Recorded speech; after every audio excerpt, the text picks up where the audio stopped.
The story begins with a man holding a knife running toward a girl. Her boyfriend tries to protect her, but a guy named Satoru pushes him away instantly and gets stabbed by the man. He falls on the ground and he begins to bleed so much. As he struggles, a system appears with a female voice confirming all he thinks. With that, he acquires a lot of skills, like stab resistance and physical attack resistance, while Tamura calls for an ambulance. As he thinks this is hot, he gains a pain nullification skill, and the system creates a body that does not require blood.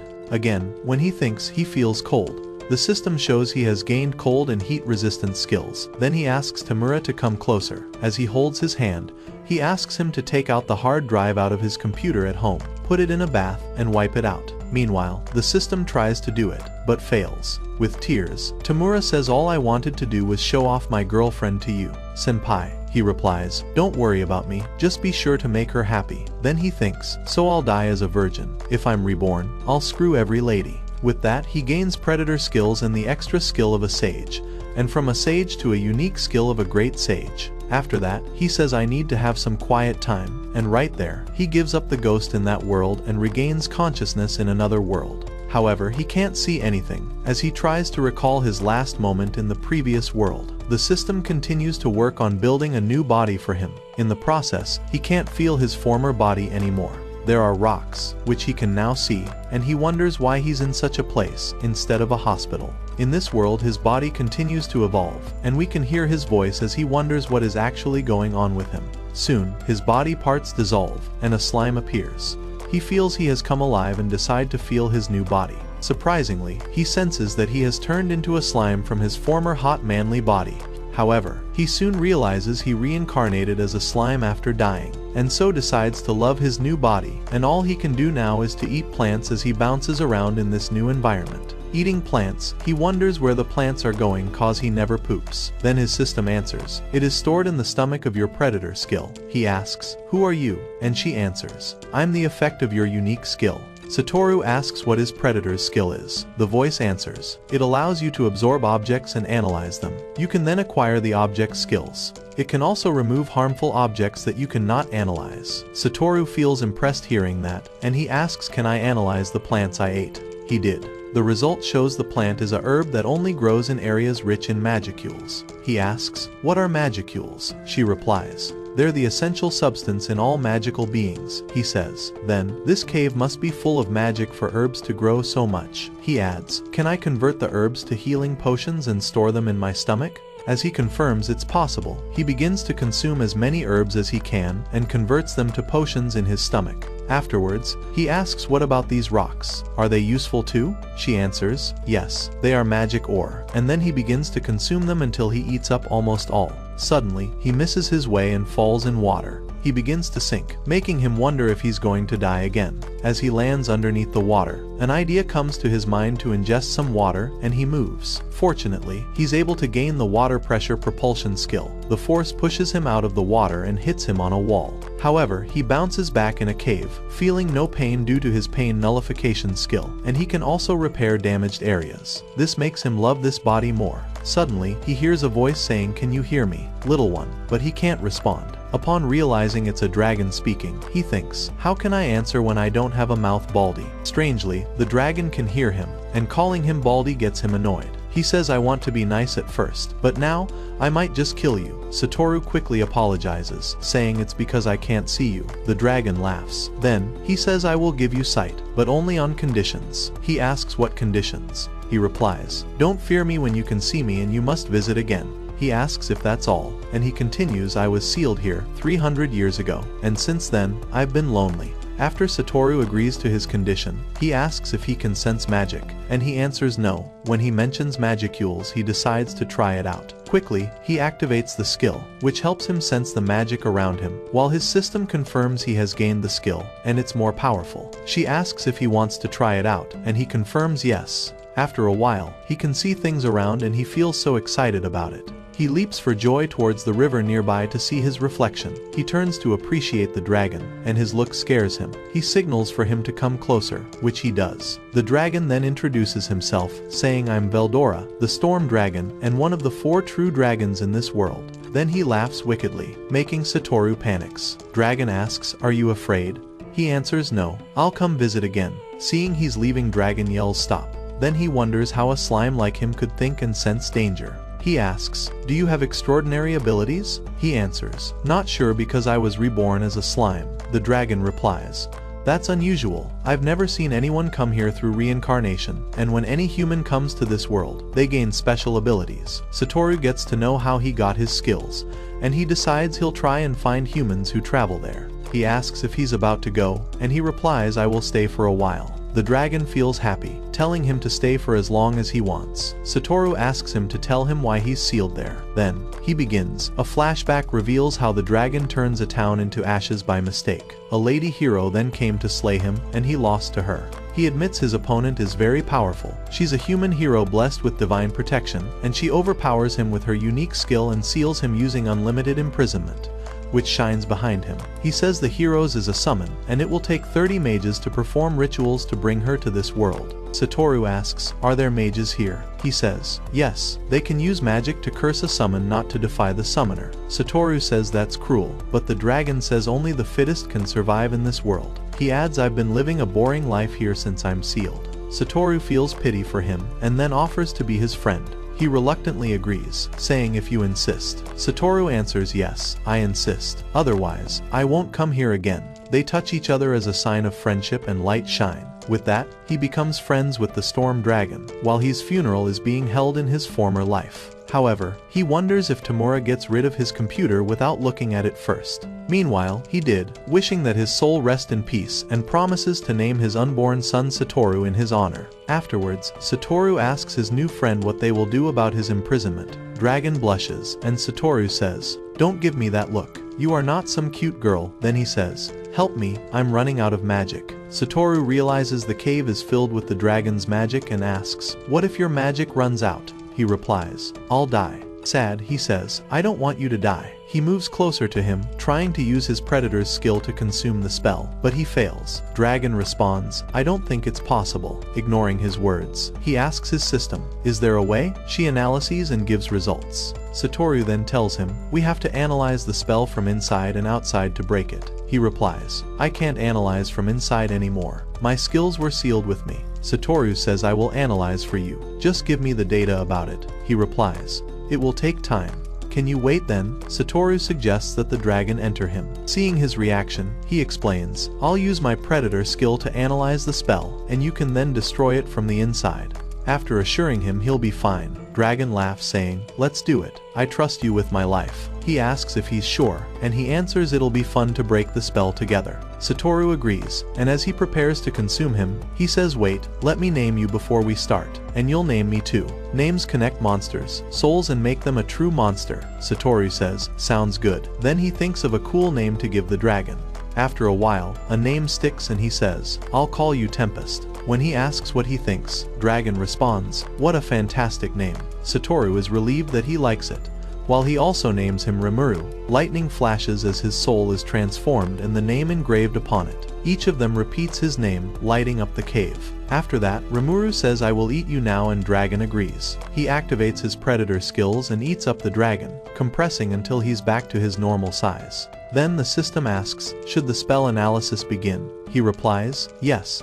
Meanwhile, Dragon's Cave is in Jura Forest, which is surrounded by several countries. In one of the countries called Bloomond, the minister and guildmaster confirm the dragon's absence in the forest. Minister asks guildmaster what he plans to do, and he answers nothing yet. Angry, he says, the dragon's absence will stir up monsters' attacks. Guildmaster now worries that the Eastern Kingdom will also have access to them. As Minister sits, he adds if they can, they'll start ruling our kingdom. Being the minister's old friend, he requests to do a personal investigation in the forest and nearby kingdoms, which the minister consents. Back in the cave, Satoru tries to get out, and at the same time, eats up herbs and ores he comes across, storing them in his body. Next, he begins to move in water and gains water movement skill, after which he's able to turn water into a blade and cut down a tree. With that, he evolves to gaining water manipulation skills. Later, he climbs up the cave to do more things so he can gain new skills. Suddenly, a black serpent appears, which scares him at first, but then he says, "Let me try fighting it." He flies over him, releasing the water blade, which cut him into two. As he lands, he decides to eat him whole with his predator skill. After analyzing, he gains his abilities. Impressed, Rimuru says now I can breathe poison and sense heat source. Then he starts moving again. When he encounters an Armorsaurus, he mimics the black serpent's poison breath and uses it to defeat the beast. After gaining his armor, he moves on. Soon, he encounters an evil centipede and cuts it down with water blade. There, he encounters a giant bat and quickly defeats it. He is finally able to talk. After a few weeks of wandering in the cave, he finds the door out of the cave, which he thinks opens on its own.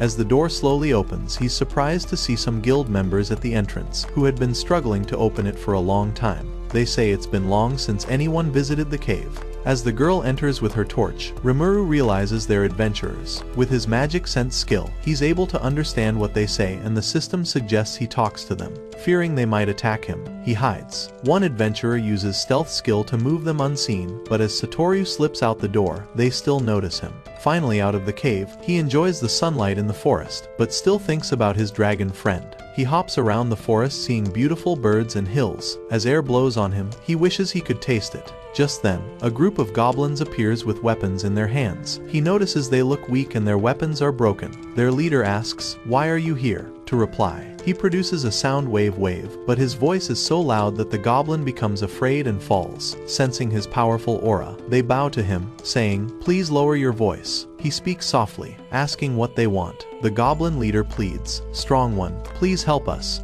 Rimuru feels confused, but he follows them to their village. Inside the room, Goblin Leader and Elder kneel before him. After Goblin Elder introduces himself, Rimuru asks, "What do you want from me?" Goblin Elder explains they've been attacked by monsters lately because of the dragon's disappearance. Rimuru then realizes that the dragon's presence had kept monsters away. Now, Goblin Elder begs him to help them fight the monsters, but Rimuru replies, "I'm just a slime." Goblin Elder insists he's no ordinary slime, saying his aura is overwhelming. Yet he decides to analyze himself, right there. He finds out he has been emitting aura for a long time, which is why the goblin fears him earlier. Goblin Leader comments, "You're too powerful to be unnoticed." Rimuru is impressed they sense his powers even when he's not aware. When Goblin Elder explains that other goblins fear his power, Satoru replies, "Then, you must be bold to talk to me." Meanwhile, the goblins are usually attacked by Wolf Master and direwolves, ending the lives of most goblins. The goblin warrior who serves as their guardian is also killed in the battle. Then Goblin Elder adds, "We are few compared to our opponents." Rimuru asks if their warrior fought knowing he'd lose. Goblin Elder replies he sacrificed himself to gather information on our enemies. He reveals the warrior was his son, and Rimuru apologizes for asking. Meanwhile, other goblins are eavesdropping outside. Satoru asks what he'll get in return if he helps them. After thinking for a while, Goblin Elder bows and says, "We will swear our loyalty to you." Satoru decides to accept their offer. But outside, the direwolves suddenly appear, and the goblins panic, wanting to run. Their elder calms them down while Satoru joins the scene, saying, "Don't panic, we're going to defeat them." He promises to help them in place of the dragon. All the goblins bow to him, swearing their loyalty to him, and so he becomes their leader.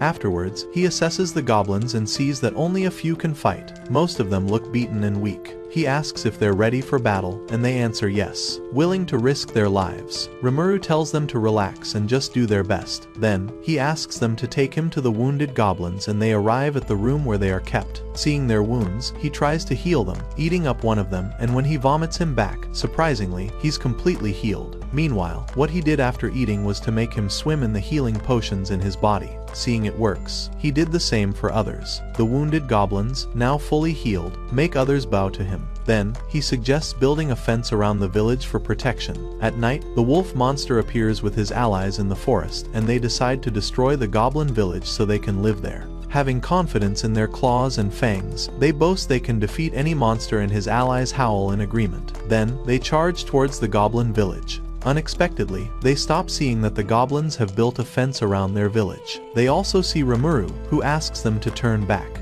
Wolfmaster replies, "Do you think a mere slime like you can order us around?" He commands his allies to attack the goblins, as they charge at them. Goblins shoot them. Wolfmaster notices the deadly strands killing his allies. Then, Rimuru proudly tells him that's one of his skills. Wolfmaster becomes angry and breaks through the thread to attack him. Rimuru produces a stronger thread that hangs him up. Struggling to break free, he activates his water blade skill and chops off his head. His allies can't believe their master can die so easily. Meanwhile, Rimuru breaks off the thread, and his body falls to the ground. He says, now that your master is dead, you have two options, submit or die. However, they didn't respond, making Rimuru think they'll attack them. At once knowing it's a disadvantage for them, he decides to eat up their master's body, and he acquires his abilities like sense of smell and menace. With his unique skill, he mimics the wolf master wearing his appearance. Then he warns them, saying, submit to me now, so I can spare you. He begins to howl, hoping to scare them away. However, they refuse to run away, but instead, they bow and submit to him, which makes him stop howling, and wonder why they can't just run away.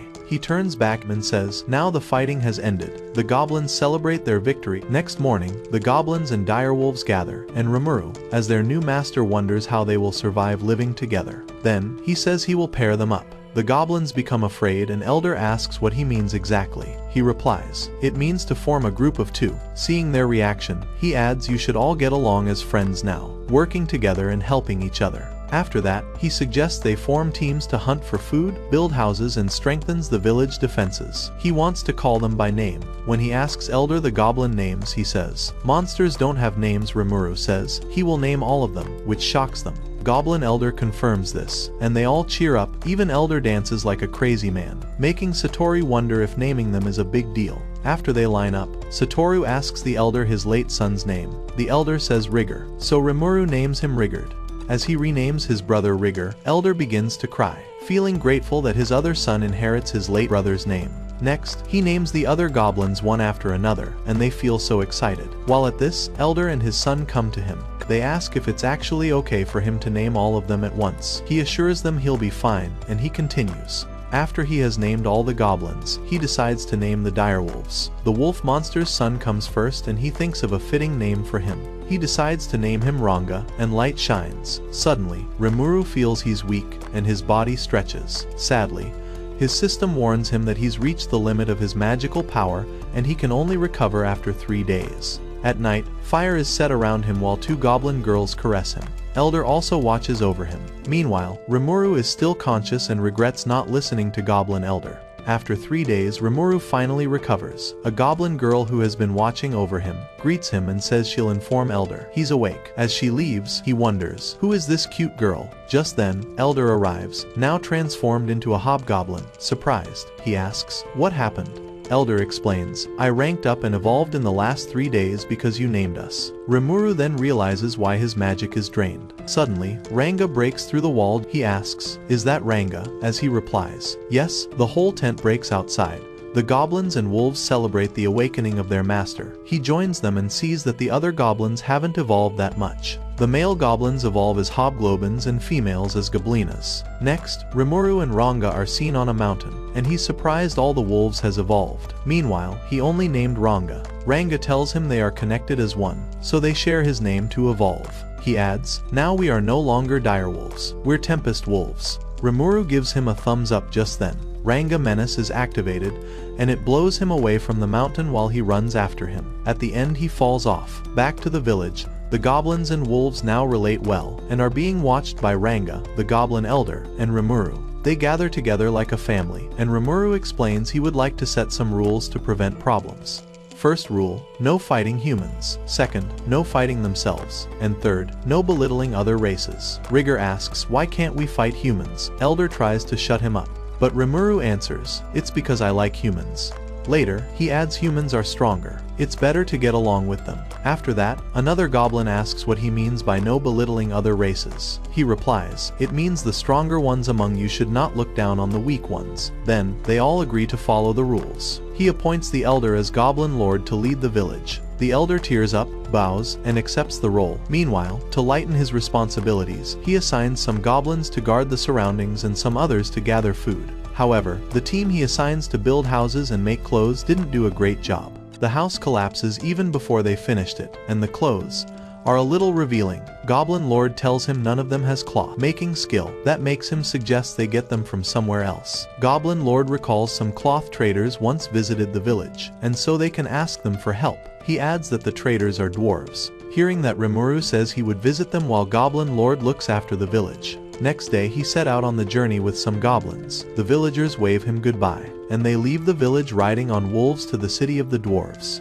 They follow the Amel River to get to the dwarves' city. Meanwhile, he is accompanied by Rigger and 2 other goblins. One of them, Gobda, who has been to the city before, guides them. Also, the Tempest Wolves they ride on run as fast as the wind. When Rimuru tells them not to push too hard, then they run even faster. Soon, they decide to take some rest by the riverside. Rimuru asks Rigger who named his late brother. He replies, a Demon Lord's officer. Imagining how strong the Demon Lord and a human hero, who Dragon tells him about look, he prays never to encounter any of them. As they continue their journey, a flashback reveals that Rimuru asks if Ranga wants to avenge his dead dad. He replies, yes, I do want revenge. But after thinking about how you spare and give us a new name, I see I can't hate you. And he vows to be loyal to him. Back to the present. At night, in the forest, as they roast some meat, Rimuru asks Gobta to tell them about the dwarves' city. He explains, it's a beautiful city where dwarves, elves, and humans live, and their king is called Hero King. As he talks, Rimuru imagines beautiful elf ladies. He asks if he will be allowed to enter the city. Rigger answers yes, it's a free city, and fighting is not allowed because they have a military might. He adds that their army has never been defeated for 1,000 years. Rimuru feels impressed hearing that. However, Gobda tries to say they fought him the last time he visited, but Rigger stops him. After 3 days, they arrive at the Kanat mountain. On the mountain they see the dwarves' city, and Rimuru can't wait to see the elf ladies. Arriving at the city gate, he asks others to wait while he goes in with Gobta, so they won't attract attention. Rigger and Ranga worry, but he says, they'll be fine. They join the line to have their bag checked, making Rimuru feels they are strict. But Gobda tells him things are not like that inside. Unexpectedly, 2 men appear from behind and want to kill them. Now, Gobda reveals he was beaten the last time he visited because he's weak. Rimuru asks him to close his eyes and ears while he moves close to attack the men. Before attacking, he warns them, saying, leave now, and I will spare you. The men get angry and threaten to kill him, calling him a weakling monster. Rimuru says, so you think I'm a slime? Let me show you my true form. Just then, he turns into a wolf, hoping to scare away the men, but they don't seem to be afraid. Sensing that, he says, come at me, as the men prepare to attack. Their companions also show up, and they all attack him with different skills. However, Rimuru mimics the Wolf Master's skill, and he encamps the men. As a result, they can no longer attack him. Rimuru activates the Wolf Menace power, and attacks them with the breeze that comes with it. After that, as his system shows the result of the damage he's caused, the city guards appear and are surprised to see a slime. Meanwhile, Gobta has been taken to the cell, and he's been sleeping while Rimuru explains all that happened to the guard captain. Seeing that the men wanted to bully him, he decides to free him. Suddenly, a guard rushes in and reports that there's an Armorsaurus in their mine. Some miners gathering magic ore were attacked, and there are no healing potions to heal them. Captain orders them to start looking for potions. Then Rimuru taps his back, saying, I produce a healing potion you need over there. Seeing the potions, and after much persuasion from Rimuru, he decides to try it out. He enters the cell and carries the potion. After they leave, Rimuru feels the captain is kind, seeing how he worried about his subordinates. In the cell, Rimuru uses his thread skill to build a tower around Gobda, who is still asleep, and turns him upside down. Yet, he doesn't wake up. Soon, the captain returns to the cell with the wounded miners, and they all thank him for saving them. The captain opens the cell to free Rimuru and gives him food to appreciate his help. He also asks him to ask for anything, which he does. In no time, he finishes his food, and Captain promises to introduce him to a blacksmith for his request to be granted. Next morning, in the city, Captain takes him to a blacksmith shop. At first, he sees a shining sword and admires it. Captain tells him the blacksmith they are about to meet made it. After a while, they meet the blacksmith at the factory, where he's busy making a sword. When he's done, they introduce Rimuru to him. At first, he's surprised he's a slime. The miners tell him he saved them, and he thanks him for that. Then, Rimuru explains what he wants, and the blacksmith says he can be of help. But he's making about 20 swords for a minister, and now he's short on material. Captain asks why he took such a job, and he explains that he refused the job at first.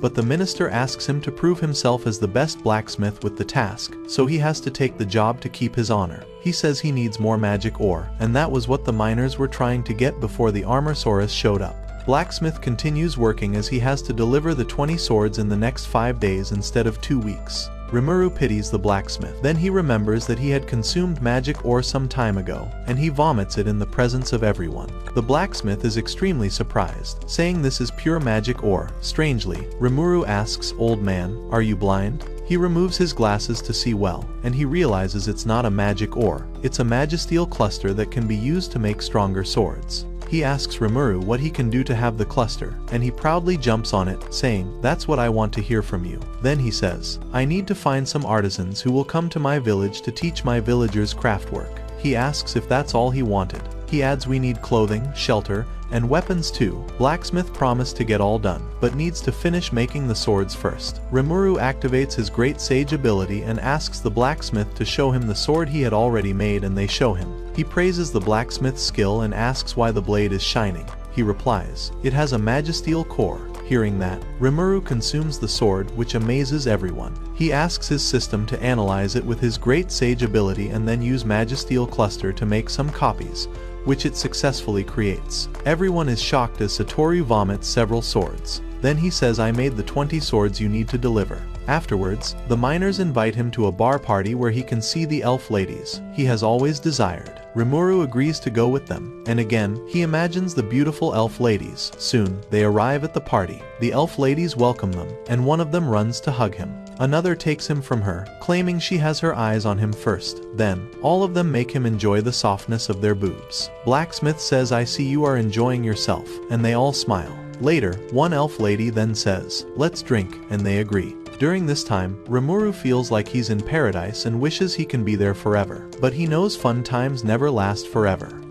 Blacksmith is also enjoying the moment. Then, he says he is amazed that Rimuru easily copied his sword into even better ones. He replies, "I use the cluster within me to copy it." Blacksmith says, "Next time, I will make one that you can't copy." Rimuru accepts the challenge. When he asks for more drinks, an elf lady pours some for him. He comments, "I love it when pretty ladies pour me drinks." Meanwhile, as Rimuru enjoys himself, Gobta is still fast asleep in the cell. Back at the party, another elf lady asks, "Would you like me to do something special for you?" Thinking he wants to have fun with him, he blushes. However, what she meant was to read his fortune with her crystal ball. When she asks him what he would like her to read, he isn't sure. So an elf lady asks her to read who he's destined to be with, which surprises everyone. At first, the fortune teller teases them, saying, "I can't see anything." Rimuru wonders if there's really anyone he's meant to be with, probably a slime like himself. Just then, fortune teller announces she sees something. Her crystal ball reveals the face of a pretty young girl from Japan.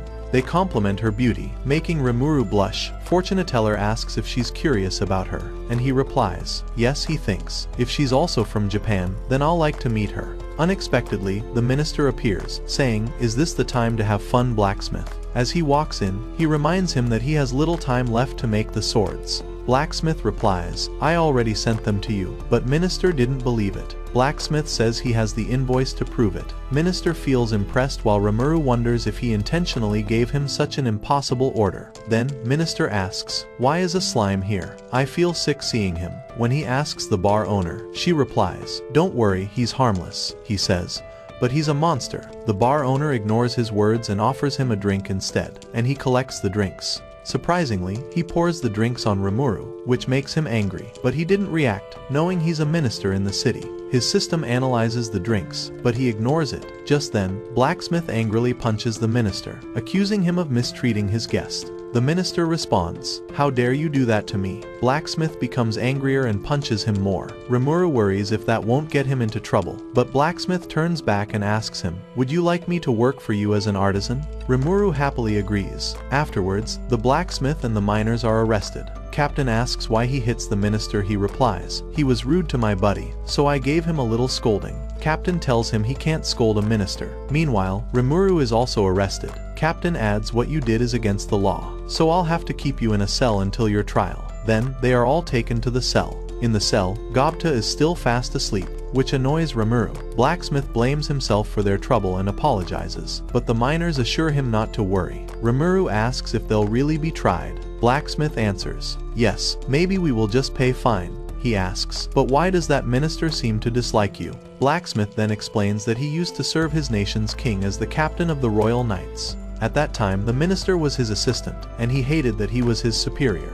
Then, he was given a project to build a Magisoldier. In the process, the Magisoldier suddenly burst into flames, burning up in smoke. Minister blamed his failure on Blacksmith and even won the knights to his side using false testimony against him, which made him quit the force. Rimuru calls him pathetic, but Blacksmith says he's not really a bad guy as he's hardworking, trying to please the king, but they just don't get along. He says if he leaves the country, he will become a better man.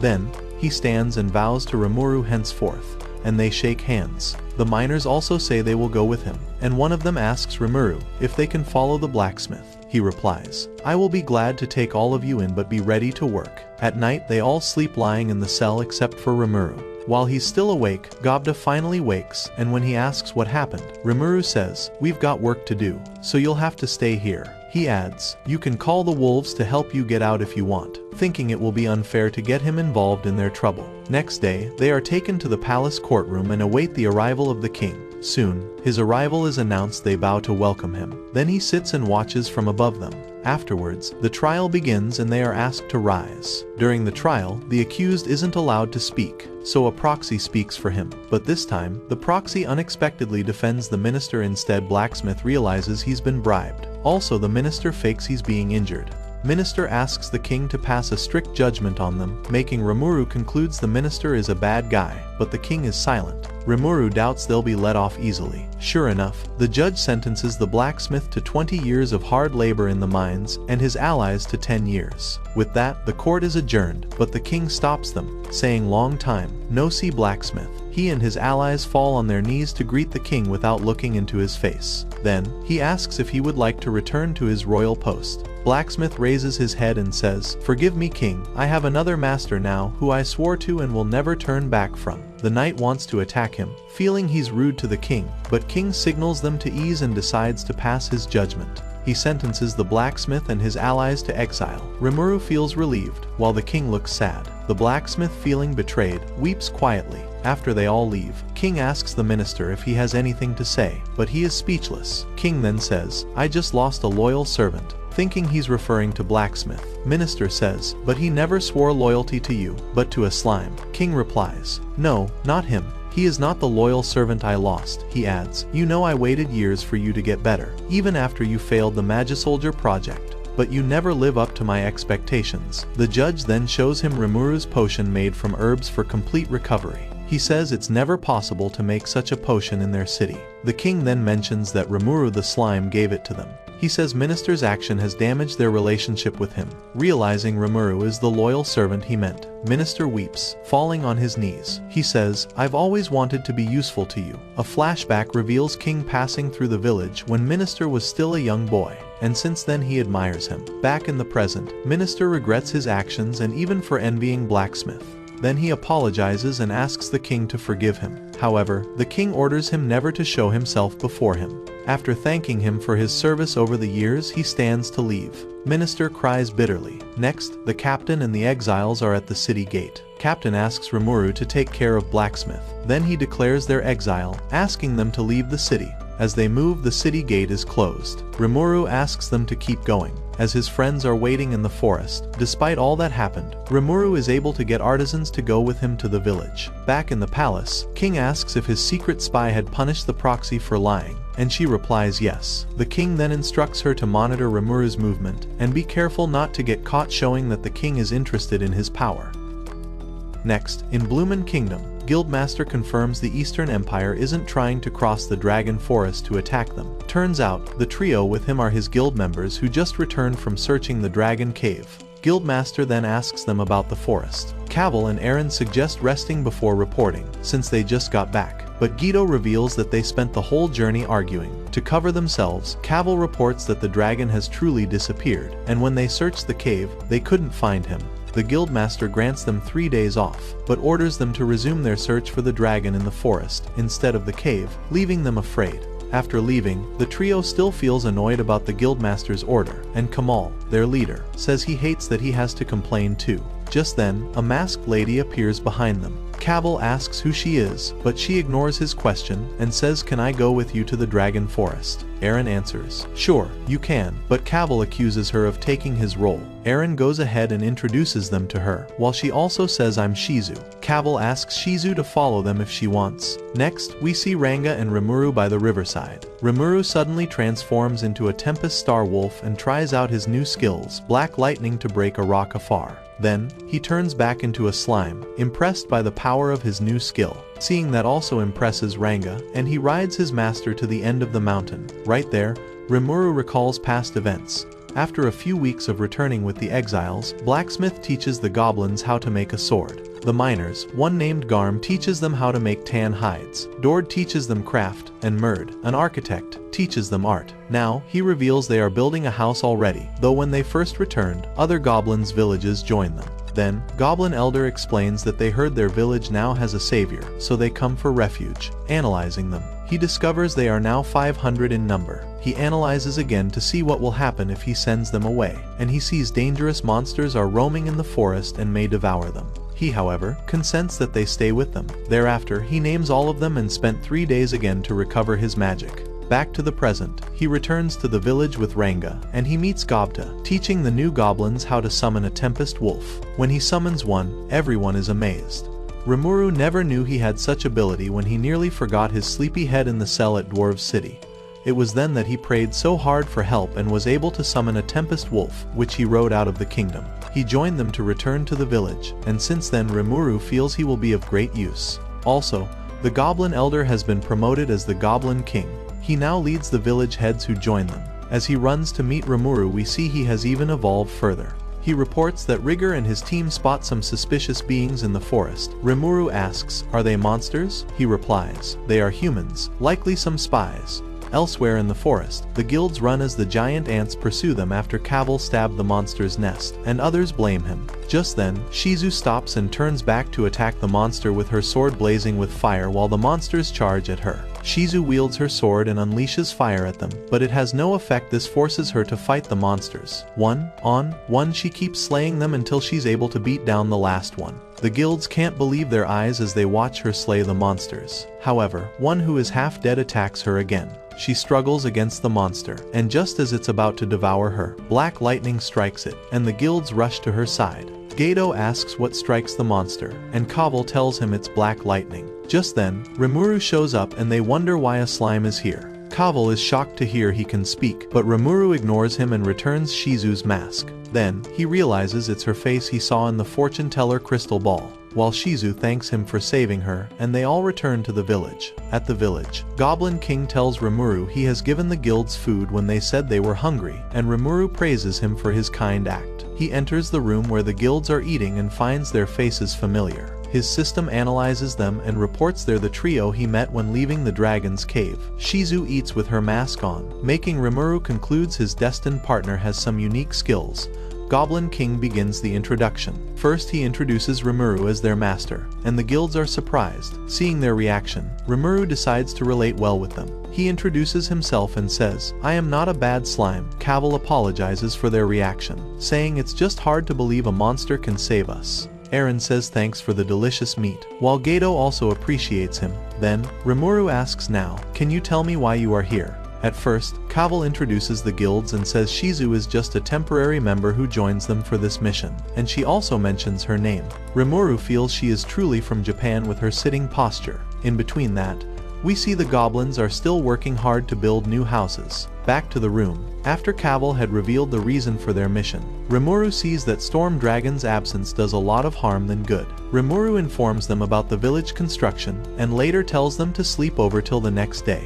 After which he orders the goblins to treat them well. Next scene, Shizu is seen alone on the mountain, and Rimuru later joins her. It was then that she asks Rimuru if he's Japanese because hearing him say, "I'm not a bad slime" earlier is a line from a Japanese game. He replies, "I actually heard the line from someone." Shizu carries him, and he feels excited. Then, she asks again if he's from Japan, and he says yes. She removes her mask and says, "I'm glad to meet you." She asks, "How do you get to this world?" He replies, "I was stabbed. And next, I found myself here." Then Rimuru asks, "What about you?" She replies, "I'm a summon." Then, he recalls Dragonstorm once talked about a summon to be a powerful weapon. Also, magic can be used to carve a curse into their soul. Rimuru wonders what curse is placed on her, but he couldn't ask her.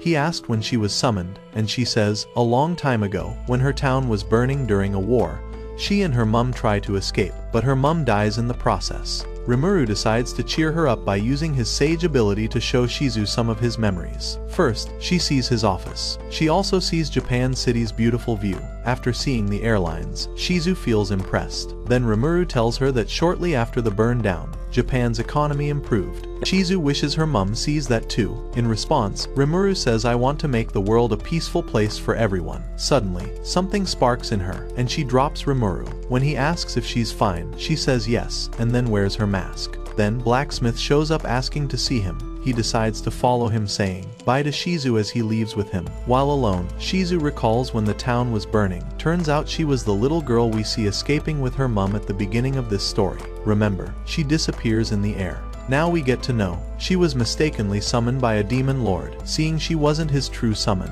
demon lord turns to leave, but she begs him to help her. Demon lord sees she has an affinity for fire. This makes him summon the fire spirit and offers her body to him. From that day, the fire spirit lives in her body. After being possessed by the fire spirit, she feels quite exhausted, and while demon lord observes her ability, a leaf flies across his face and lands on the floor. There is a sudden magic outburst, and as Demon Lord keeps staring, a great sorcerer named Koenig emerges from the fire. He boasts he will defeat the Demon Lord and become one himself. Demon Lord calmly responds, "Who sent you?" activates the fire spirit within Shizu. Ignoring the sorcerer's words as the spirit awakens, the sorcerer realizes she'll be his first opponent and immediately attacks her. Shizu fights back, unleashing a burst of flames. In seconds, the sorcerer is consumed by fire, marking her first victory. Impressed, Demon Lord asks for her name and she answers, Shizu. Then, he renames her Shizu. Right after that, in the forest, she finds her friend from the Demon Lord's castle holding a baby monster, and she explains it got separated from its mother. She begs Shizu not to tell anyone about it, and she promises she won't later. She feeds it and cuddles it. Then, she asks its name, and she says it doesn't have one. They decide to name her Pizu, and then there's magic flow, making it bigger. After that, her friend wants to take it along with her, and she asks if that's okay, and she answers yes. Yet, Shizu worries it's not right. In the Demon Lord castle, they both appear before him, and the baby monster instantly tries to attack him. Staring at them, Shizu's eyes turn fire and her body moves on its own. Facing the two, she claims they are enemies, and she burns them down. Demon Lord leaves without saying a word, while Shizu falls to her knees regretting her unintentional act. In her room, she wakes up with tears on her face, so we get to know that all that happened was just a dream. She's relieved to see her friend is fast asleep by her side. She suddenly feels the fire spirit awaken inside her, and she suppresses it. When she finally overcomes it, she realizes the spirit awakens whenever she stares at someone too long, and that's why she wears a mask. Back in the present, on the mountain, Rimuru tells Shizu she can stay with them as long as she wants. She refuses, saying her presence might bring them trouble. Seeing his reaction, she adds, "My goal is to find the man who summoned me." When Rimuru asks what she'll do if she meets him, she stays silent, sensing she doesn't want to talk. He says she can visit anytime. She thanks him and walks closer, hugging Ranga. Later, in the room, as Eren dresses, she tells Shizu to continue the journey with them, as it's nice having her around. She shakes her head saying, though she's happy to spend her last journey with them. Shocked, Eren interrupts, asking, "Why last journey?" She replies, "I've been around for decades. I'm not as young as you think." Eren then assumes she's joking, after which they walk out to meet the guilds. Waiting for them, Cavill asks, "Why do women take so long to get dressed?" Just then, Shizu stops and others wonder what's wrong with her. She suddenly begins to stagger, struggling to suppress the fire spirit from showing up. However, she couldn't. As other guilds watch, the spirit overpowers her and unleashes fire straight into the sky, and everywhere goes dark. She begins to move up the sky, releasing a big fireball that blows away everyone. Eren calls out for her, and as she stands between the fire, the guild suddenly realizes she's the guild hero from about 50 years ago, known as Conqueror of Flames. Confused, Cavill says, "I think she retired already." Just then, Rimuru orders Rigurd and Rigger to evacuate with others, and they obey immediately. As they leave, he calls out to Ranga and orders him to fly up as soon as she starts attacking. Her mask falls off and her eyes beam fire. At the same time she cries. The fire spirit takes over her, roaring like a lion, and the guilds quickly recognize the fire spirit. This makes Eren doubt they can ever win the battle. Gato agrees, saying, "It seems like we don't stand a chance." The fire spirit roars again, releasing fire that wrecks the whole place. The fire turns into salamanders, heading straight to attack them. Rimuru comments, "Damn it, they wrecked the village we just built." He tells the guilds to run away, but they say no, deciding to fight the fire spirit. At first they worry she's one of them, but then, they think of it as fighting the legendary hero and not her. Rimuru asks Fire Spirit what he wants. Instead of replying, he throws a fireball at him. Rimuru counters with a water blade, but it vanishes before reaching him. Meanwhile, the salamanders charge at them, but the guilds attack them, casting the Icicle Lance spell. As they keep releasing their lances, they remind themselves it's their duty as guild members to fight enemies. Rimuru warns them to be careful. The dragons also keep firing at Rimuru, and he has to escape riding on Ranga. While at it, he instructs Ranga to only focus on evading them, and he will do the attacking. Ranga follows his instructions rightly. As he moves around the fire spirit, Rimuru feels they need to get rid of the salamanders first, and thinks of shooting all the water in him at them. His system shows he can, as when water makes contact with the salamander it can destroy them. But the force may also destroy the area. That discourages Rimuru. Just then, he sees that the icicle lances the guilds are firing are knocking out the salamanders. Then, he asks Ranga to move him close to Eren, whom he asks to attack him. She is reluctant at first, but later she does. As she fires, Rimuru consumes the lance, analyzes it, and asks Ranga to fly close to the sky, releasing tiny substances. These substances later turn into lances, which he orders to attack the salamanders. The guilds also continue shooting lances at them, and immediately the last salamander resorts to blowing itself up. But Ranga helps Rimuru escape. Seeing the guilds are being affected by the attack, he jumps down from Ranga and orders him to get the trio to a safe place. Ranga takes them away while Rimuru feels he can now fight the spirit without holding back. Just then, the fire spirit clones himself and descends back to the ground surrounding Rimuru. Rimuru rolls himself up and releases several icicle lances at them, which destroys them all. Provoking fire spirit is anger. He casts the flare circle spell on Rimuru, causing fire to consume him. The goblins watch their master being consumed from afar and struggling in the fire. He pities himself, thinking, after having a short life as a human, he still has a short life as a slime. However, he senses he doesn't feel any damage. Then, his system reports he can automatically nullify fire attack. Hearing that, he feels relieved. After a while, as the fire keeps burning, Fire Spirit feels Rimuru is dead and so turns to leave, but he captures him with his thread. Shocked, Fire Spirit watches as he comes out of the fire unharmed. He tries to use fire to destroy the thread, but that doesn't work. He again breathes fire on Rimuru, yet he isn't affected. Rimuru says now, it's my turn. He then activates his predator skills, after which, he consumes the fire spirit. Next morning, Rimuru sees Shizu is lying on the ground. In his stomach, fire spirit appears, and he seems confused. He tries using fire to break free. Then, a voice says, just give up, fire spirit. This makes him shocked and the voice adds, you can't break out here. Turns out the voice is Storm Dragon. He says, you're no match to Rimuru, my friend.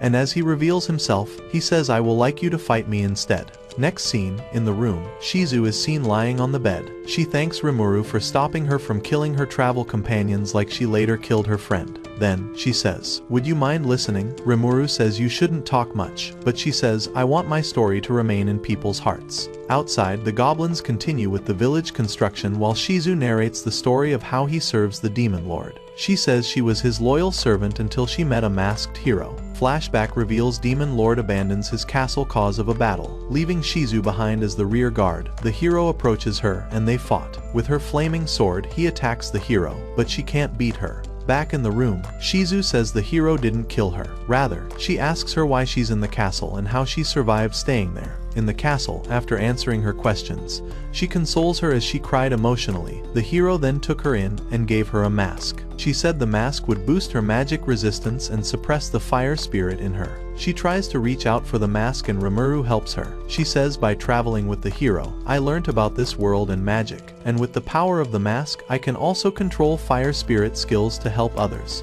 With that, she was known to be Conqueror of Flames. Rimuru praises her skills. Then, she continues saying, she was so happy traveling with the hero, but one day, she disappears, leaving her behind without a reason. She wishes they could meet again, and since then, Shizu decided to become stronger and help people who were suffering. She works hard fighting monsters for them for decades, and people start calling her a champion. But now she's no longer young, which is why it's becoming difficult to control the fire spirit, and can unleash his power by mistake. This scares her, as she can hurt even her loved ones. After that, she retired and became a teacher in a school in Ingracia Kingdom. The school is for kids from other worlds. Then, she says one of the kids taught her the video game line Rimuru quoted, and they chorus, I am not a bad slime.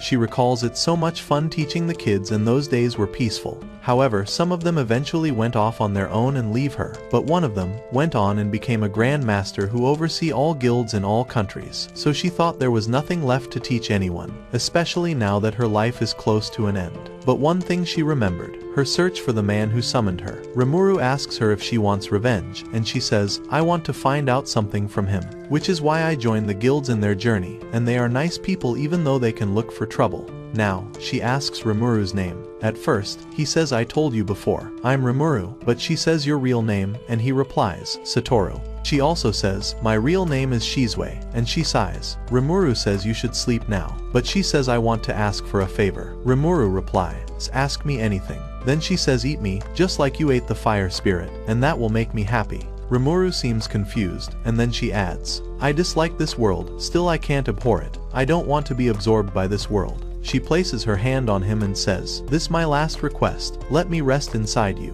Reluctantly, Rimuru says okay, and she weeps. He asks for the demon lord's name, and he says Leon, who is one of the most powerful demon lords. He asks what she wanted to find out from him, and she answers, I just want him to acknowledge that I had existed. Also, she wants the kids she taught to be saved and returned to their world. Rimuru swears on his name to make Demon Lord hear her wishes. Shizu thanks him, holding on to her mask, and goes silent. Then, Rimuru says Shizu, my destined one, rest in peace within me. He activates his predator's skills and says I will consume her so she can dream happily, and never have to wake up from them. He then eats her up. As she journeys within him, she sees the hero and one of her students as she rushes towards them. They vanish, and light shines on the other side. She sees her mum in a house and rushes to her as she waves at her.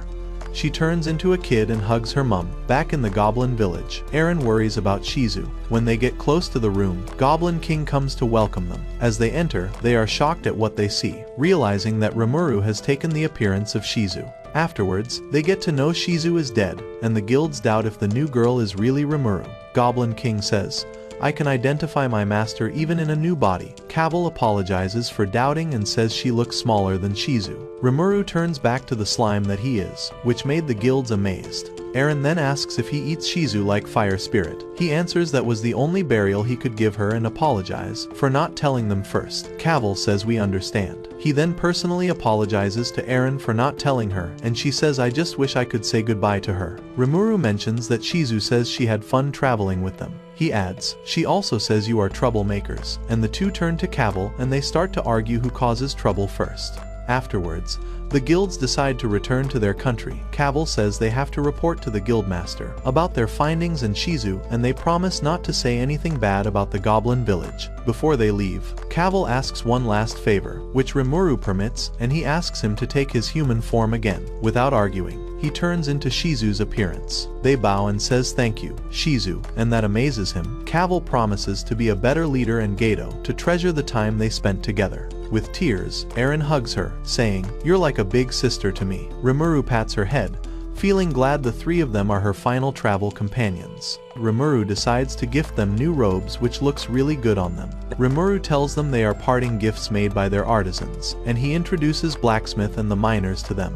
After introducing them, the guilds are shocked to know the blacksmith is the famous one they know. Cavil promises to treasure the robe and they all appreciate them. Seeing that, Rimuru realizes that Blacksmith and his buddies are really famous than he thinks. Afterwards, the three guilds leave the village. Rimuru wears the appearance of Shizu holds a funeral for her with Ranga, remembering the promise she made to her to meet the Demon Lord. However, before he can take any action, he needs to gather information first.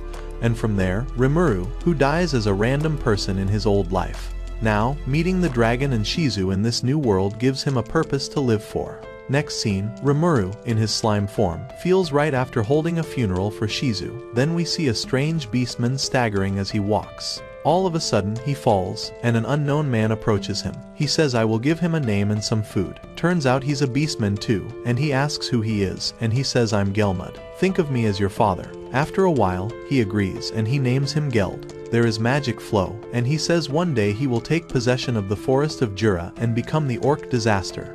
Then, he gives him food. Rimuru and the goblins continue to develop their village. With the help of Blacksmith and the three miners, they are able to build more houses even without Rimuru's order. Seeing everyone is busy outside, Rimuru enters his room and vomits Shizu's mask. He decides to take care of it to keep memories of her, after which he mimics her appearance. He's amazed by how his mimic skill turns him into a real human, though his sense of vision and hearing aren't as sharp as when he's a slime. He realizes it's due to his slime magic sense. He asks his sage ability if he can now use the fire spirit cloning skill, and it confirms it's possible. He decides to try it out by cloning himself, and he's amazed when he sees his cloned self, but notices the clone looks nothing like his former self. He wonders, am I supposed to be a pretty boy or girl? Curious.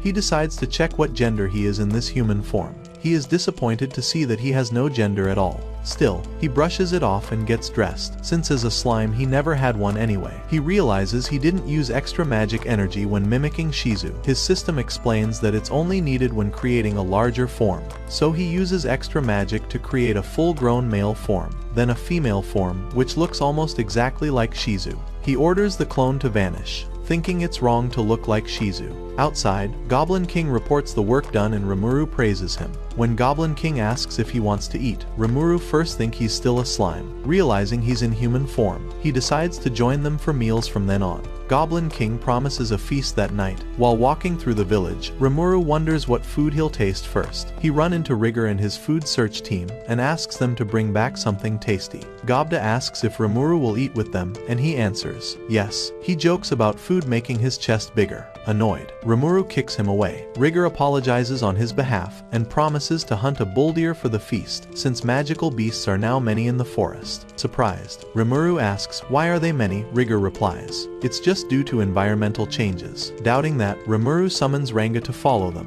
Ranga promises he can count on him, and this impressed Rimuru. Next scene, he pays visits to the Storm Dragon's cave. As he enters, he reveals he's there to test the degenerate skill he gained from Shizu without disturbing anyone. The skill uses unification and separation to merge skills together, and evolve them into new skills. As Rimuru tries it out, he gains the Black Flame skill, and it's so powerful that he feels the need to be careful while using it. Rimuru takes out Shizu's mask. He puts it on and his magic drops to 0. He decides to use it anytime he visits new places. Just then, his system detects a thought communication from Ranga requesting for help, and he rushes out of the cave. As Gobta fights a beastman and is struck down, Rimuru arrives to see that the goblins have been defeated, and he wonders who these beastmen are. As he moves close to the beastman, he pours some healing potion on Gobta and he's completely healed. Then, Rimuru sees Ranga battling some beastmen in the sky. They land still fighting, but as Ranga charges at them, pink-haired ogre casts a spell to cover them. As Ranga returns to Rimuru, Rigger spars with a beastman until Rimuru tells him to retreat. Rigger feels sorry he's unable to win and Rimuru heals him with a potion.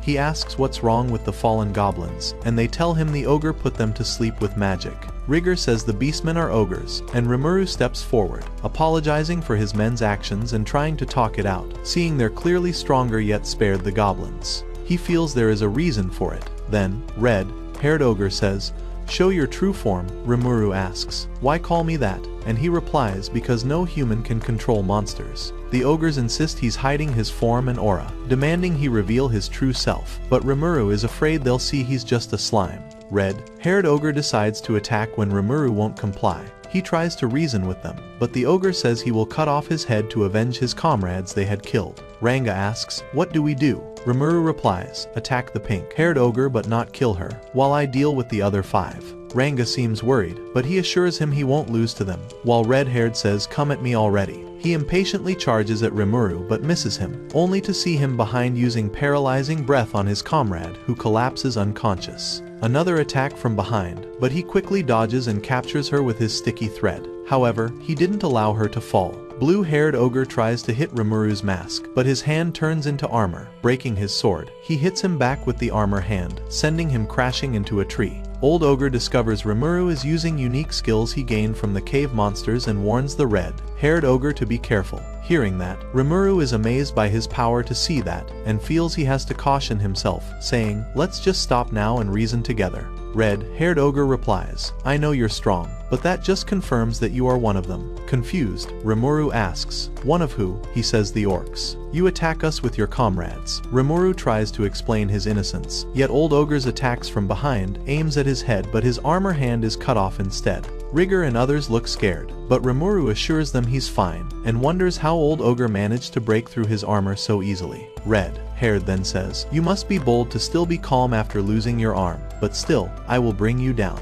Rimuru silently picks up the hand. Holding it, he regenerates a new hand, shocking them. Rimuru waves the arm saying, "Cutting off my arm won't stop me." Red-haired attacks him using ogre flame. The flames surround Rimuru, but he isn't hurt. He walks out, saying, "Fire cannot hurt me." As he approaches, removes his mask and says, "This is my serious face," and he starts to emit a strong aura. He activates the black flame with his extra magic, and everywhere goes dark. Pink-haired ogre is amazed by his power. Then, he says, "Let me show you more," raising both hands, and there is lightning, wrecking the entire area. Then, he says, "Do you still want to fight?" Red-haired looks scared, sensing that. Old ogre asks him to flee with Princess, the pink-haired ogre. But he shut him up and says to Rimuru, "I know your power is great, but as the ogre prince, I won't back down until I avenge our dead comrades." He adds, "Even if I can't win, I will still fight." Old ogre then says, "I will fight by your side." Hearing that, Rimuru feels disappointed. Princess tries to stop her brother, saying, "He may not be our enemy." He replies, "He's just like the masked Majin who attacked our village." She says, "I know, but calm down." She explains that Rimuru is too powerful than to force orcs to attack their village,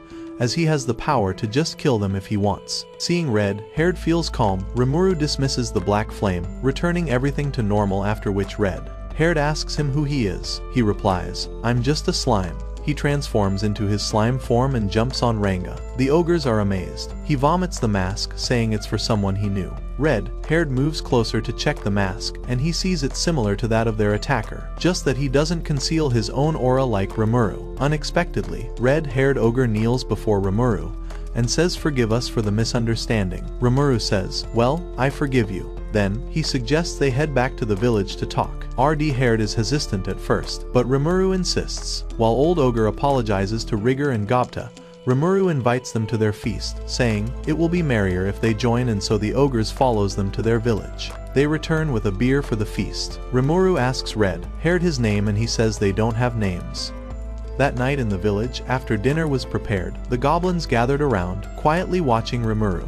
He picks up the meat stick and takes a bite. When he bows his head, everyone thinks it tastes bad, but he smiles and says it tastes great. They are all happy to hear that, and he eats more. That is the first time he tasted food since he came to that world. The feast continues, and everyone marries. The ogres sit with the dwarves. Blacksmith is shocked when they tell him orcs attack them. Red-haired says it's true, and everyone wonders if such is ever possible when ogres are naturally stronger than orcs. Red-haired reveals the orcs burned down their village, carrying weapons and war armor, and they were so many that they overran their village. Blacksmith asks, "You mean they wore armor?" Red-haired answers, "Yes, like humans." Goblin King and Blacksmith assume they aren't working alone. Recalling the scene, Red-haired says it's true, they aren't alone, as a masked Majin was with them, a high-level one at that. Goblin King comments, "Now I see why you fought Rimuru." Gobda asks what all of that means, and Rigger explains. Goblin King asks, "But why a demon lord?" Red-haired answers, "I don't know for sure, but out of 300 of us only 6 remain," which angers him. Rimuru joins them, saying, "The princess knows so much about medicinal and cooking herbs, and the goblins already like her for it." After Rimuru asks Red-haired what plans the ogre has for the future, he replies, "We'll build our strength and fight the orcs." Rimuru asks, "Do you know where to find them?" He can't answer, so he knows he doesn't have a plan. He suggests they be his subordinates. He adds, "All I can pay you is guarantee food, clothing, and shelter." Red-haired says, "That means you would involve your village in our revenge." Rimuru says, "Well, you know, there's a demon lord behind the orc." While Goblin King assumes the orcs want to take over the Jura forest, Rimuru feels they need to increase in number to fight the orcs, making him propose to fight with the ogres if they attack. Red-haired says he'll think about it. After a while, Red-haired is seen walking towards the forest. He meets Blue-haired ogre, who overhears what Rimuru says to him and advises him to accept his offer, but he just walks away silently. Frustrated, he punches a tree, blaming himself for being too weak. The next morning, he goes to meet Rimuru in his room. Then, he tells him he will accept his offer and end it after they've defeated the orcs. Rimuru agrees, saying you can do whatever you want after that. He kneels before Rimuru and vows to serve him. Rimuru understands that all he wants is to avenge his subordinates, even if it means laying down his life. He raises his head, and Rimuru asks him to call in other ogres. After they are all in, he says he will name them as his subordinates. Princess tells him it's risky as they're superior monsters. Rimuru assures them he will be fine, knowing that the risk is just to drain his magic, and he will recover after 3 days of sleeping. Seeing he's determined, red-haired consents to this, and then he begins, after which, he feels exhausted and goes into sleep mode. Finally, he recovers, but his memories are still a bit fuzzy.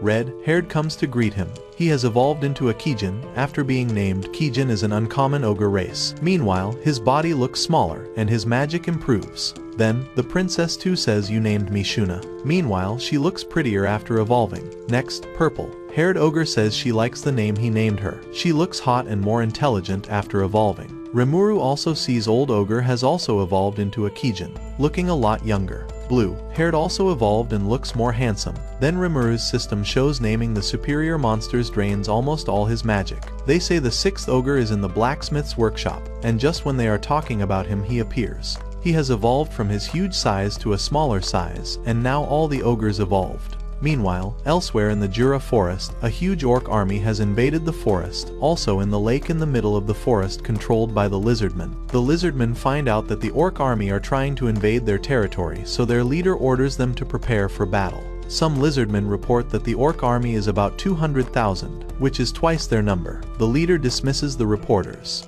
After that, he worries about the large number of the orc army, while the lizardmen elders wonder how they could coordinate such large number. Meanwhile, they heard the orcs had destroyed the ogre village. Their leader informs them that the orc lord must be leading the large army. One lizardman assumes it's true, since only a legend can coordinate such a huge army. Now, they worry about how to defeat them, and their leader declares it will be hard to defeat them with the orc lord being a terrible monster. But he urges them to do everything possible, like requesting a backup plan from others. He calls out for his son. His son joins them. His name is Gabiru, and he's named by the demon lord Jelmud. His father then sent him on an errand at the goblin village. Old ogre trains the goblin fighting with a sword. After a few sessions, they all get tired. Red-haired also informs Rimuru about the orc lord. He explains he's a beast born to the orcs every few centuries, and he's a unique monster that devours even his allies' fear and terror. So he assumes he led the orcs who attacked their village. Rimuru asks, "Do you have an idea why they attack your village?" He answers, "Though I'm not sure about this, but shortly after the attack a Majin visits our village, who says he'll name me, but I turn him down and he cursed me instead." Rimuru feels he rejected him because he doesn't trust him, and he says yes. Rimuru asks him for the Majin's name. Red-haired couldn't remember, then blue-haired appears and says his name is Gelmud. The name sounds familiar to Rimuru. Just then, he recalls Rigger once told him, Gelmud named his late brother, making him wonder if he just goes around naming anyone. Meanwhile, blue-haired ogre comes to report that he sees a group of lizardmen nearby, trying to ally with a goblin village. He adds, "They may come here one day." After that, the goblins lie exhausted after a rigorous training session from their coach. In the forest, as Gabiru travels with other lizardmen, he reveals that his father sent him to visit local goblin villages to seek their support. He feels disappointed that his once brave father now fears mere orcs. Then one asks, when he'll become chief. He replies, "I'm still no match for my father." The other lizardmen, however, persuade him, saying he's just as strong as his father and he should just take his stand now. They succeeded in making him feel like a real hero. He then decides he will show his father he's worthy of being a chief by driving away the orc army. The lizardmen hail him for his bravery, and he feels so high of himself. Then they set out to confront the orc army. In the goblin village, after some days, the miners admires a silk cloth. It is made by Princess using magic materials. The miners look forward to having new clothes soon. Just then, Rimuru shows up with purple-haired. Princess rushes to hug him, saying she loves the loom blacksmith made for her. Rimuru replies, "Make new clothes for everyone," and she agrees. Purple-haired then says, "Let's go have lunch," but Princess asks about her secretarial work. She replies, "Very well." She made herself Rimuru's secretary, and she fits the role. Princess proposes to also take care of Rimuru, but his secretary refuses, saying, "I can handle it." The two drag him, stretching him between them. As the miners watch them argue, the princess asks Rimuru to choose. He replies, "You need to focus on making clothes. You can come for me in your free time." Princess agrees, and the secretary has him back to herself. They return to the dining room where other ogres are. Rimuru says he's there to eat lunch his secretary prepared. When he invites them, they say, "We'll just have tea." Blue-haired clones himself, saying I want to go scout the area. He disappears. Then, Secretary says, I'll go get the food while Rimuru transforms to human. Rimuru notices the ogres acting strangely and he wonders why. Just then Secretary returns with the food. And as she serves it, Rimuru is shocked. Now, he sees reason for their strange act. Secretary is a bad cook. Red-haired looks away, while Old Ogre makes himself invisible. Old Ogre apologizes. Right there, Gobta walks in with another goblin saying they're hungry. Rimuru decides to try the food anyway, knowing it isn't poison. As he takes a spoonful, the food smiles at him, like it's possessed. His system informs him he has a skill to see faces in things that have 3 visible points. When it looks scarier, he asks his system for help, and it tells him, close your eyes and insert the spoon at an angle from the right, and he does so. Unexpectedly, he dips the spoon in Gobta's mouth, and he falls rolling on the floor. His head and hand turns the food's color, and then he faints. Angry, Rimuru instructs his secretary, anytime you make food, let red-haired have a taste. Gobta face is covered, and later we see Gabiru and other lizardmen trying to form ally with other goblin villages to confront the orc army. Meanwhile, they now record 7,000 goblins' cooperation, and they praise Gabiru as a great negotiator. They encourage him to be more bold as he will be the chief one day, making him feel proud again. With that, he suggests they visit more villages. Then one says there's one goblin village left, where goblins and wolves live together. He adds, their leader is a slime. Gabiru wonders how all that could be possible, but says it's an advantage for their victory over the orcs. Impressed by his thinking, the lizardman claps for him. At the blacksmith workshop, Huge Ogre is seen with him. They talk about blacksmithing. Rimuru is also present, and they continue to talk for a long time. Rimuru tries to leave but can't find the right moment. Just then, Goblin King enters. He informs him an envoy of lizardmen has arrived and Rimuru leaves with him. However, the other ogres see them leaving and request to go with him. Now, with the lizardmen, Rimuru asks who is the envoy. Then, the lizardmen make way for Gabiru to ride in grandly to impress their host. Just then, he flies down from his horse and proudly introduces himself as Gabiru of Lizardmen. Then he says, you will all serve under me, consider this a great honor. His comrades praise him. One says he's the next chief, so bow to him. Confused, Rimuru wonders who this guy thinks he is, while his secretary releases a furious aura and unconsciously strangles Rimuru. Goblin King asks Gabiru, why the sudden request to serve you? He replies, have you not heard the news that orcs had invaded this forest? That is the reason you should be my men, so I can protect weaklings like you from them, making them wonder who the weaklings are. Gabiru has to confirm from his men again if they're really in a goblin village, because he didn't see any goblin and these ones don't look weak. As they talk, Rimuru feels Gabiru isn't fit to be their ally. After a while, Gabiru says, I heard some among you have tamed direwolves. He then orders, bring them to me. I will make them my officer army. Annoyed, red-haired requests to kill him. Rimuru consents as first but later stops him. Rimuru answers, I made the direwolves our allies and not exactly tame them. Gabiru didn't believe, so he summons Ranga, ordering him to listen to Gabiru. Ranga releases his threatening aura and tells Gabiru, you can speak now, I'm listening.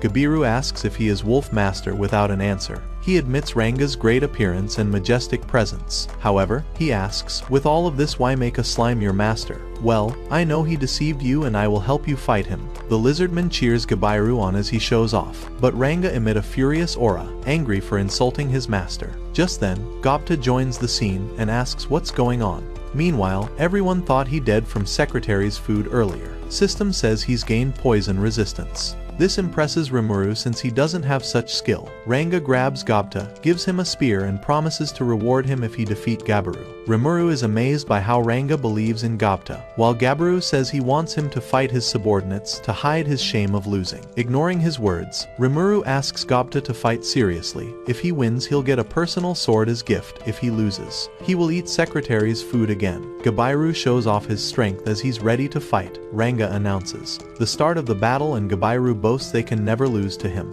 Gobta quickly throws his spear at him, but he dodges it. As Gabiru prepares to strike, Gobta appears behind and hit his head, knocking down the mighty Gabiru. His subordinates and even Rimuru are shocked. He used shadow movement to appear behind him. Gobta is announced as the winner. Ranga and Goblin King throw him up and compliment his hard work. The ogres are also impressed his fighting skills has impressed. Meanwhile, Rimuru thinks the ogres will pick up a fight with him. Secretary moves Rimuru close and promises Gobta will get his reward. He tells the lizard men they can help them fight the orcs, but won't serve them. He orders them to leave at once with Gabiru. They carried him and promised to come back to retaliate, so they leave at night. The orc army continue to move, while blue-haired ogre watches them. In the morning, he reports their number and movements to his allies, saying they will soon get to the lizardmen territory. The orcs' large number makes them worry and Rimuru asks what the orcs are after. Blacksmith replies, orcs are unintelligent monster, so there must be someone backing them. Rimuru, guess he must be a demon lord, probably Gelmud. However, they have no proof yet. Rimuru thinks it might not even be the one that summons Shizu. Red-haired says, it's very likely an orc lord has appeared. He must be the one leading such a huge number of orcs, and one goblin advises they should be careful. Then blue-haired reports one of his clone made an encounter, and she requests an audience with Rimuru. He asks who the person is. He says Dryad, shocked. Rimuru thinks, are those not girls that look like tree spirits? Goblin King says, it's been a long time a Dryad shows up. Rimuru says, fine, bring her here. Just then, she appears from a beautiful light, then introduces her saying I'm Dryad Trainee. In response, Rimuru says his name too, and asks why she visits. She answers, to request a favor, defeat the orcs. Surprised, Rimuru asks, why do you ask me to do that? In response, she just smiles. Red-haired says, how can a total stranger ask such? He adds, why not go to stronger races? She replies, yes, I should have gone to the ogres, if their village still exists, but even if it did, I can't ignore Rimuru's existence. She says the orc lord is about to attack their settlement, and they can't fight them alone. Rimuru asks, so you're aware? It's Orc Lord leading them. She boasts that the Dryads knows everything that happens in the forest. Now, they believe Orc Lord exists, and that got Rimuru thinking. He tells Dryad, give me some time to gather more information about the orcs and I will give you an answer then. Later, they hold a conference meeting with Dryad to address the situation. Rimuru asks if anyone knows what the orcs are after. This makes Princess asks blue-haired if he finds any ogre or orc corpse while investigating their village. He replies, no. Red-haired adds, we investigated because we are curious about how such large number of orcs get feed. Dryad then says the orc lord has a skill called starved. With this skill, he can influence his subordinates to devour anything they see and gain the victim's abilities, even if the victim is an orc. She continues saying, it's like Rimuru's predator's skill. Because of the starved influence, they feel insatiable hunger to keep searching for prey. Everyone looks amazed as she reveals that the orcs are after satisfying their hunger and gain more power, which is exactly the orc lord's wish. Rimuru realizes the orcs are after power, feels relieved and jokes that if it's power they want, the wolves, blacksmith and goblins are available. Red-haired replies jokingly, do you forget the one that will attract them most is you, the strongest? Rimuru feels that it's true. Dryad continues, we also confirmed a certain Majin is behind the Orc Lord's appearance, and he's a Demon Lord subordinate. Rimuru realizes the Dryad indeed knows all that happens in the forest. Then Dryad requests again that he defeats the Orc Lord for them, since his power is surely more than a match for the Orc Lord. Rimuru inquires from his sage ability if he can trust her, and it confirms yes, explaining that Dryads are forest protector. Just then, Secretary hugs Rimuru and says, he has accepted the Dryad's offer. Rimuru turns into his slime form and formally accepts Dryad's request to beat the Orc Lord. Subsequently, his subordinates agree to fight with him. Meanwhile, in his head he wonders what will happen if they lose to the orcs. Outside, Ranga scouts the area. Back inside, Rimuru suggests they form ally with the lizardmen, but speak with someone other than Gabiru. Then, blue-haired volunteers to speak with the lizardmen's chief. With that, Rimuru declares they'll join forces with lizardmen to attack orcs. He says the battle might take place in the lizardmen territory, so it's essential to get their cooperation. So blue-haired leaves to meet the chief. As the lizardman returns, Gabiru is finally awake on the way and the lizardman happily welcomes him back. When he recalls how Gobta defeats him, he defends himself by saying they tricked them, as it's obvious, Gobta is the real master of the village. The lizardman thinks that's true, and their master Gabiru was defeated because he was tricked, so they begin to praise him again. Just then, Gabiru notices a strange one among them who introduces himself a servant as Lord Gelmud sent to warn him. Hearing that, Gabiru welcomes him happily and asks what the warning is. Strange One replies, in a dramatic way saying the orcs are being led by an orc lord but the lizardman chief even though capable is old. He whispers to Gabiru, "Do you think your dad can handle this?" He replies, "I plan to take over as chief after defeating the orcs, but I think now is the time." Immediately, he sets out to leave for their village and Strange One asks him to hurry. As they leave, he waves at them. Meanwhile, the orc army continues to advance. As they keep approaching the Lizardman village, the chief and others worry about this situation. The chief says they have no choice but remain in their territory. Just then, it's announced that an intruder seeks the chief audience and he asks them to let him in, feeling a strong aura. The Lizardman Knight says he might be dangerous, so they prepare to attack.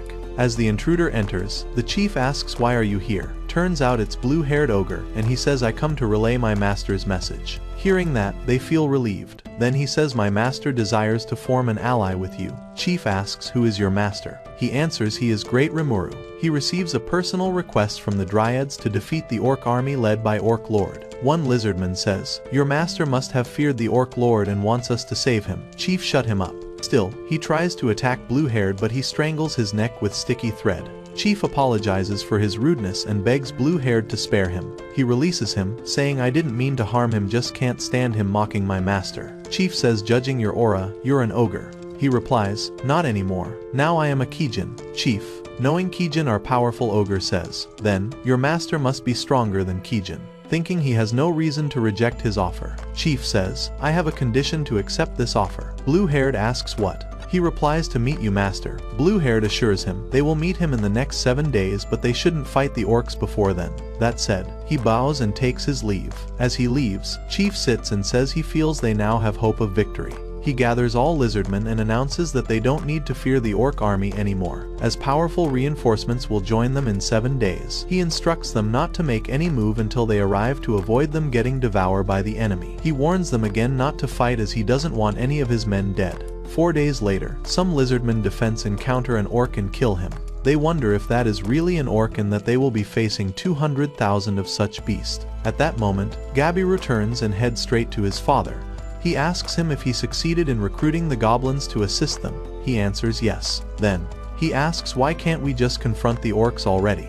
His father says, "We receive an alliance offer when you are away, so we wait till they come." Gabiru says calmly, "Father, you are old now." Then, he signals his allies and they come closer. He adds, "We can't continue to watch." He signals again, and his allies point spears at the chief, which shocks everyone. First, they arrest the captain guard. And then the chief, he says, "Dad, I will apologize for this after defeating the orcs." His dad says, "You can do this, son," but he is adamant. One of his allies hand over his father's spear to him, and there is energy flow signifying the weapon now acknowledge him as master. Right there, his allies report they capture the leader of each clan who didn't agree with them. That said, they bow and swear their loyalty to him. In response, Gabiru says, "Now, I will show you how a true lizardman fights." They cheer up and hail their new chief. Next scene, the orc army has filled the marshlands of lizard territory from one corner of their ranks. The lizardmen attacks. They kill many of them, while Gabiru encourages them to fight with their strength. Soon, he asks them to retreat, but he notices something that terrifies him. The other orcs are eating the fallen orcs. In prison, his father, knowing about the terror of the Orc Lord, is scared about what will happen. That's all for today. If you like this anime, make sure to comment why and help us reach 1,000 likes. That way, we'll know you really want the next part.